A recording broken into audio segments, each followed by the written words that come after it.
Hello kids. शिक्षा TV. तो बच्चों, आज हम लोग alphabets letter A to Z पढ़ेंगे। चलिए लिखेंगे साथ साथ।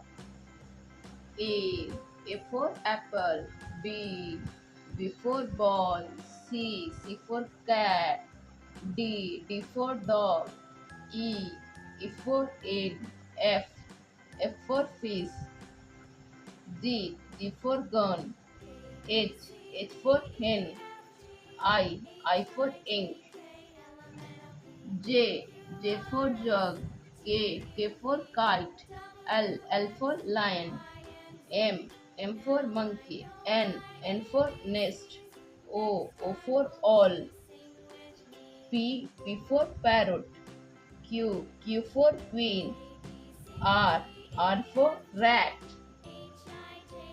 S for sun, T for tiger, U for umbrella, V for van, W for watch, X for Xmas tree, Y for yak, Z for zebra।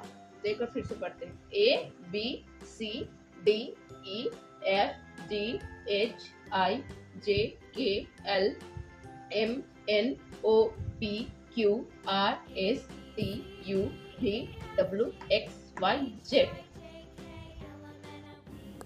हमारी वीडियो आपको पसंद आई है तो प्लीज़ लाइक करें, सब्सक्राइब करें, शेयर करें।